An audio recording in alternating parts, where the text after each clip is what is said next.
Hello, welcome to Discussion Politics, where we discuss politics, news, and current events. I'm the host, Brandon, and I'm with David Shiner. David, Thank would you. you like to introduce yourself? Yes, I'm David Schneier.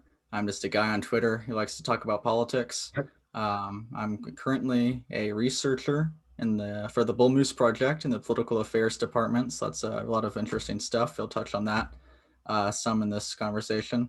I'm just a general supporter of the new right. I support America First nationalism with some amount of balance to make sure that China doesn't take us over. I support, economic populism, some types of corporatism in the sense of, we work together to create an economy that works for everyone.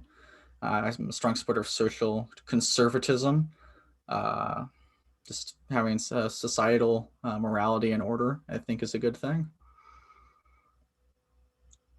Nice, interesting background. Could you tell me a little bit more about the new right and and Yeah. So the new right, I first learned about it. There's a guy on Twitter. I can never remember his name, but he's a Hispanic gentleman, a Marine veteran, and I think he coined the term. He had quite a few followers before his account got deleted by Twitter, but I made a new one, but hasn't reached the same amount of popularity. But it's basically just I think a couple dozens, maybe about around 100, probably more, but at least who I know. Just Zoomers on Twitter that are, like I said, basically what I said: America First nationalists, economic populists, and social conservatives who are tired of the GOP establishment constantly acting like they're the ones that can win America, and then they lose America. We've seen with McCain, Romney, and Trump 2020 that establishment republicanism doesn't work. Traditional conservatism in a Reaganite sense doesn't work. So what the new right is really trying to do is get the GOP to wake up to more pragmatic solutions in the I guess area of winning. So we view it that the most important thing we can really do right now is win the country from the left, and if that involves non laissez-faire economics, more in a populist nationalist direction, things like protectionism, being more pro-worker, and those types of things. If we have to, what some Reaganites would say, compromise on those issues, it's worth it to, in the long term, to save America from the left and the Democrats. a lot of people believe that Reagan was the equivalent to an Obama in terms of a conservative opposition to a democratic establishment. Mm-hmm. That's definitely an interesting take on that particular comparison, and I think it definitely warrants some merit on that front. And you mentioned, I think many users on Twitter who are conservative mainly, who lean far right on the political spectrum, and it's important to kind of distinguish between the conservative faction of leadership and the Democratic faction, which obviously it have different viewpoints when it comes to various political uh, uh, agendas. Like, for example, the Democrats support Medicare for all, which is a policy proposed by Obama back in, I think, 2012. I may be incorrect about that, but those are more like liberal policies. Mm-hmm. So, and new right, I mean, I see it even when I scroll through Twitter and social media. I see a lot of conservative opinions being plastered out there without any real evidence.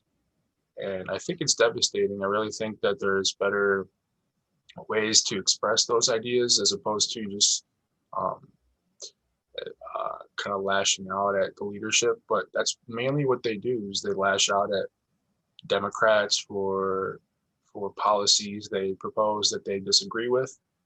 And well, it's definitely a freedom of speech type of Mm-hmm. issue, but at the same time, it's a great thing to see freedom of expression and viewpoints from all different sides of the aisle. Yeah. So I like to see that, in on social media, the varying viewpoints and how they correlate with each other and contrast with each other, because there are like times where there are like very differing viewpoints where it becomes such a radical debate that it's Yeah. almost impossible to really reel it back and compromise on one topic. So that's definitely a good thing. So tell me a little bit more about the new right and the topic that you wanted to cover, which was, I think, was the Bull Run, Yeah, something the along Bull Moose Project. So it's based almost on, run. Sorry. Theodore Roosevelt's, he was known as the Bull Moose, and he had the Bull Moose Party, where it's really on the social issues have that much of a disagreement with traditional conservatives, whether like Ronald Reagan or Ted Cruz. We don't really like some of the grifting on the social issues. We want to actually get stuff done about it, but at the same time, we don't really have that much of a disagreement on the social issues. It's really the economics where I think capitalism isn't the hill to die on. I mean that like laissez-faire, no regulations, free trade, not really concerned about monopolies and stuff like that. I just don't believe that that's the hill to die on for the GOP. So if we can win elections more often by adopting a more center populist, nationalistic approach to economics, specifically in the Rust Belt, we have huge potential if we move in a more populist direction on trade, on immigration, well, nationalist on trade and immigration, populist on worker issues, maybe even looking into healthcare, not Medicare for all, but some reform on that. We really do have a lot of potential to actually gain the upper Midwest and really even a lot of working class areas in the Northeast if we make these reforms. But if we stick to the traditional Reaganite, ideals, we might gain back maybe Arizona and Georgia, but that's it. We're not going to be able to expand into a plus 270 electoral college count holding on to the Reaganite views. And that's why I believe that McCain and Romney lost in their elections because they didn't bring anything new to the table. You can't have the same ideas from the 1980s and the 1990s, for 3 decades down the road. You have to evolve. You have to really evolve with the times, and the times have it where a winning strategy for the right would be to adopt more populist economic policies, and that's what the Bull Moose Project is trying to do. So we haven't officially launched yet with our donations and stuff, but we're still out there in public. You can follow us on Twitter. We're really looking at endorsing and promoting candidates that align with the new right values of social conservatism, America First foreign policy, and populist nationalist economics. Nice, cool. Yeah, those are some great ideas. The neoclassical economics idea is definitely a great one too, and I think elaborating more about economics in terms of Keynesian economics, including various forms of different ways to explain the economic impacts of particular policies from the government, like for example, the Federal Reserve, and the way it impacts, let's say, like the economic growth of stock markets and so on and so forth. That's definitely a topic that people like to talk about, a lot, like, including many of these democratic competitors around the world hinge on the idea that reason, freedom, and liberty all around are the best policies forward for free society. Yeah. Those are things that I stand for, and when there are detractors, people who for some reason or another oppose those ideas based Yeah. off of a false notion of what is good, then there's obviously a conflict. But there's the issue regarding a freedom of expression of ideas is still the base underlying function of any free society, and it's always been since the dawn of time. Definitely.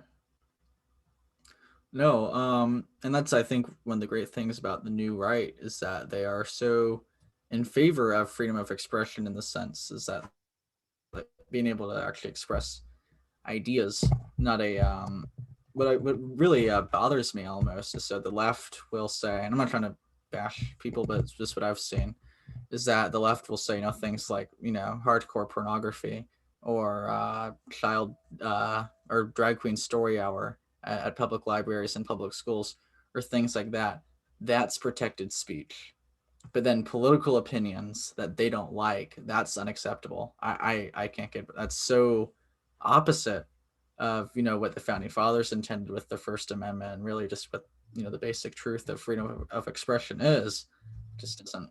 Yeah, yeah, the whole Yeah. point of freedom of expression is that people have their own views about something or another, like a Mhm. subject like science, and then other people join in and they say, hey, this is the idea that I had. Maybe it's something better. Maybe it's something Yeah. that can improve the overall conversation. And yeah, that's what I like about the entire like first First Amendment, Yeah. actually. So yeah, that's what I would say. Mhm. No, and also with the this kind of relates with the whole notion is that you can't question the science. That's the entire point of the science, is that it's able to be questioned. Science isn't finite. It's constantly evolving. Not evolving, but like we're constantly learning new things about it and making new discoveries. It is basically the process of asking questions, and then through the scientific method, validating those questions that you've made. So with the lockdowns, for instance, they were so adamant about how we have to have the lockdowns, but then now we know that but we weren't allowed to question the science. But now a year later on, we have evidence that those lockdowns weren't necessary after the first couple of months. So just stuff like that. Or even I'm not anti-vax. I want to be very clear with that. But to guilt trip people into not wanting to get a vaccine that is less than a year old, I don't believe. And like acting like they have to have it, like they should be forced into it. I That's totally against.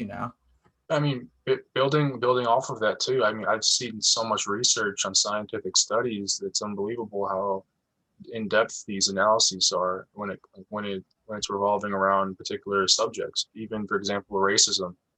Critical Yeah. race theory is being debated hotly in the scientific community, and it's a huge issue, and many people are talking about it. And it's serious. People take it seriously, and that's fine. But it's so evidently. I mean, the obvious aspect of that particular study isn't so obvious. I mean, there you go. That's kind of where it starts and where it ends. And Yeah. if we all just grasp that concept, where this is where the scientific debate is going, this is where it's headed, and no one's really going to stop it, then people can realize, maybe this choice or this idea, maybe this particular consequence, maybe there's a consequence to this action I'm taking. Maybe I'm in the wrong. Maybe I'm following the wrong ideals. So I mean, Yeah. No, and I think openness to new ideas always needs to, be you can't have a monopoly on the ideas in either the government or really with uh, the tech platforms. If you have a platform that exists to let people express ideas, if it's not illegal, you shouldn't be. I don't believe that it's a free society when you have, monopolies that decide what you can and cannot say on their platforms, when their platform is for the purpose of expressing ideas. Or you have academia, you'll have, like, on college campuses, you'll have like free speech zones, so you can't have free speech anywhere else on the campus, but in this one area you can. Or sometimes you just don't have free speech, you can express certain ideas, um and universities and whatever, because they're deemed to I buzzwords. remember I remember in some parts of my campus, like I would walk into the library and there would be a space, a designated space for particular views, or Yeah. sorry, for particular areas where people can, talk and conversate on behalf of just whatever they wanted to talk about. Yeah. And that was like open space, like free debate, exchanges of ideas, and people were really like they were getting into it, and like they were obviously like very the civil debates, of course, and people there were moderators and so on and so forth. But the thing is, the good thing about that was they they had a space where they could exchange some sort of like open discussion, and Mhm. that was such a like revolutionary thing at the time, Yeah. where a lot of people would flock. Let's say I think it was like 30 or 40 people I seen there. They would, one specific time they would send out emails to each other and say, hey, this is the time we're all coming down to this place at the library or whatever it may be, and then they would have a discussion there with a bunch of people. And typically um they would plan the discussion out before the entire thing happened, so people could like research what to talk about during Yeah. that time period. And usually when it happened, it was such a success that people kept doing it over weeks and weeks and weeks and into the future. Yeah. And yeah, so I remember that in my university at Michigan State. Definitely, it's a great thing. Mhm. I also remember like people, like we were playing, students and stuff, we were playing cards, enjoying good times and all that, and that was fun too. But the main thing was like the exchange of ideas and the spaces Yeah. that allowed that. A lot of places, when you like Mhm. currently, you can go to any place and there's like a lot of like suppression, Yeah. uh, voting suppression, or if it's free speech suppression, whatever. Yeah. And that's an issue. I think it should be addressed and it should be talked about more. No, to me, any publicly funded, university or center of learning, if it's an environment where you can talk freely, like, obviously in the classroom, the professor gets to, decide what's, talked about, but just like out and about in the campus, you should really be allowed to express any idea that you want, as long as it's not a call for violence. But that's already to me a self-evident Mm, that you wouldn't have that, but you should be allowed to express any if you want to wear a mega hat around your campus, you should be allowed to. Not that that's the most important thing, but that any political speech or expression really of any kind in regard of ideas needs to be permitted on the universities, because to me that's the entire point, to explore to discover ideas and concepts and advancements and stuff. That's the entire point of these higher learning institutions to begin with. mm, So for sure. And I feel like as time goes on, we're losing that ability yeah. to engage freely in debates, like without any like hassle, like of some person says this and then this other Mhm. person says that, and then there's some sort of like less than civil debate. So that's, I don't know. The university, I think, is a great place, but I mean, after university, like when you graduate, like I just graduated, when you graduate and all that stuff, it kind of goes away. But at the same Yeah. time, in public areas, there's always gonna be people where like you have uh like suppress, like you have people who just want to just keep it down, or like keep your freedom, limit your freedom. Basically, that's what they want to do, is limit your freedom, limit what you think and what you say. They're trying to control what you think and what you say, even maybe what you do.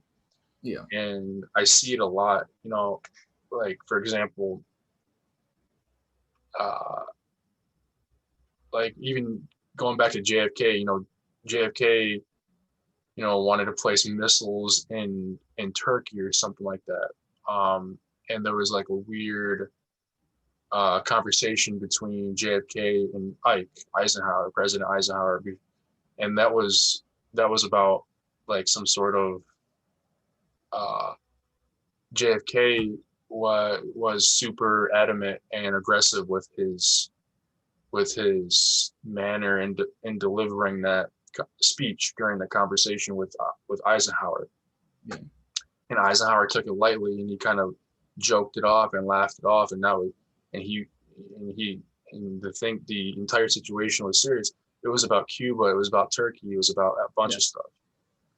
And so when the conversation ended, he said, Ike said thank you, and he hung up on him. But JFK went and actually made the decision on behalf, pretty much without his permission. And Mhm. but it just goes to show, in 1963 in November 22, he was assassinated, and there's some sort of reason why that happened. I mean, Yeah. it could have been, Ike, it could have been Lee Harvey Oswald, it could have been uh, Castro from Cuba, it Mhm. could have been anyone. Yeah. So This is yeah, just me. My belief is that it probably, I don't want to get too conspiracy theory-ish, because it's going to be, on YouTube. I would say some CIA involvement in that. I don't want to go off on too much of a rabbit trail, but just because he was planning on exposing a lot of the intelligence agencies during his presidency, so then to just have him be taken out like that, but yeah, we won't it know was until the a, it Kennedy was a cases. surprise for sure. Like no one really saw that coming, No. and then there was a film, Zapruder film, and it was such a terrible thing. Mhm.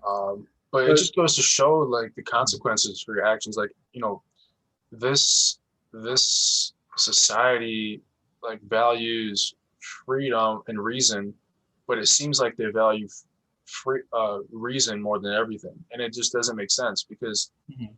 when you value reason over everything, then reason becomes less valuable because then Yeah. everybody has reason.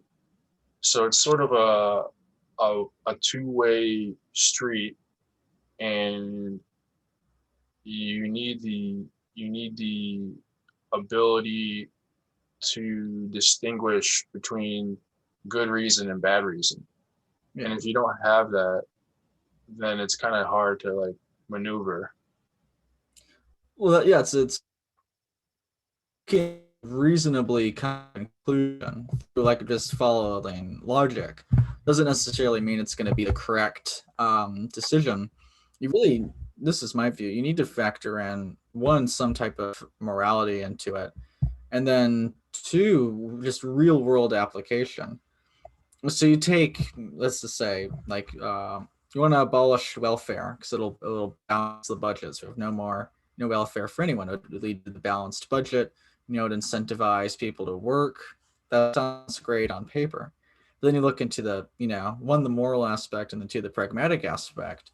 One is that some form of compassion and community is needed. Obviously, the current welfare system is very flawed, but I believe we should have some type of safety net, for people. And then two, if you look at the electoral aspect that would have, you would get that done. And that'd be the last thing you'd ever do for a generation. And that's why I just think it's so unpragmatic. You have people you want to, like privatize Social Security or get rid of Medicaid and Medicare. That's might work for your purposes on paper, but in practice, you're just going to you're really just going to surrender the country over for an entire generation. So I think that's more of the direction of what we need to look into. We want to actually keep America, and if we do want to keep America, freedom, some form of reason, because obviously the left isn't being a proponent of reason right now, at least from what I've seen, and things like that, we are going to have to make some adjustments on some issues I don't believe are the most important issues, specifically, like I've said, becoming more worker oriented on economics. And one thing I'd like to say, a lot of people act like the GOP has to choose between the middle class or the working class, like middle class suburbanites or working class Rust Belt workers. I think we can have both. It's just a matter of how we message things. If you look at Trump's performance in 2020, it gets people to think that you have to choose between working class or suburbs. But I think really Trump, I think he did some good, but I really do think he was. I think he probably did worse in the suburbs than most other Republicans would have done, and I think there are other Republicans that could do better in with the working class people. So I think more about the realignment. What were you gonna say? Yeah, definitely. When talking about elections, Trump performed pretty well in southern areas. But With white working white people, and then also a lot of working class minorities. But he really bled with like we've seen with the suburban white voter, and that was really I think why he lost in some states like Georgia, Arizona, Pennsylvania, just because Joe Biden was a really good suburban candidate. And then I just think his presidency, I think people were scared. And when suburban voters get scared, they vote for the person who'll bring back normalcy. Um, that's at least, what my view on that is. So I think someone like DeSantis, really just even just a more polished version of Trump, I think would have won in 2020. Well, part of that is his outrageous spending on the campaign. When he first announced the presidency, he spent so much money that he was pretty much advertising so much that he was bound to win at that point. But when it came to his second term to be elected, he kind of failed to deliver. Even looking back at the presidential debates, the first debate, Biden definitely he performed better. Biden performed better. It was just the fact that he simply was more Yeah. knowledgeable. He was more experienced. He's a constitutional law professor. He was in the Senate for 47 years. I mean, he had the political expertise that just Trump didn't have. And even looking back at the first debate and the third debate, were both demonstrations of Biden's superiority over Trump. Trump had the like the monetary benefits. Like he had so much money that obviously, he was so rich that he could get the presidency. Mhm. But for a second term, it probably took more than just money. Yeah. It probably took education and it took Yeah. experience in the political realm for sure. Mhm. No, I definitely agree. And I think really if you had someone, because Trump, when he ran at least in 2016, is that he was a nationalist and a populist. He was going to make America great again. I feel like if you took someone with that same agenda, but then had them like Ron DeSantis or Tom Cotton or even Josh Hawley, I think they'd be way more effective of actually sticking to that. And I think if you did have someone that stuck to that, then you would see them have won re-election against Joe Biden, because Trump, I think he had some unique ideas in 2016 that I think were for the better, but he really strayed away from a lot of the nationalism and populism stuff, especially the populism and the nationalism. I think he did kind of good with his handling. I mean, sticking to it. But with the populism on the domestic, just not being a traditional conservative on economics and stuff like that. I think I think some of his advisors, well, it's interesting because a lot of the original advisors for Trump, they were out by the end of his presidency, like just like his political advisors, like Steve Bannon, Miller, Manafort. They were all Roger Stone, Michael Flynn, the people that really made Trump into Trump on his political views. They were out by the really most of them by like the second year. So I just think Trump, he's really bad. I think with treating people, his advisors, and I think he was way too. I mean, you probably both think that he didn't choose good of advisors, and he was too reliant on them, in my opinion. Sure, for sure. Well, we're kind of reaching at the end of the time of the podcast. So I thank you for being on here. I really had a great time talking to Yeah. you, and this was a great debate. So I really appreciate it. Yeah, man. Thank you, David, for being on here. I really appreciate it, and I hope you have a great rest of your day. And Yeah. I'll send you the link to this discussion on YouTube, and I welcome you to come back and we can have another discussion about the elections. I mean, it seems like you're very keen on elections, and maybe we can talk about that in the future. Yeah. But thank you for being on here. Appreciate it. Sure. All right. See you later. Yeah. I can leave the Zoom call now. Yeah, you can go.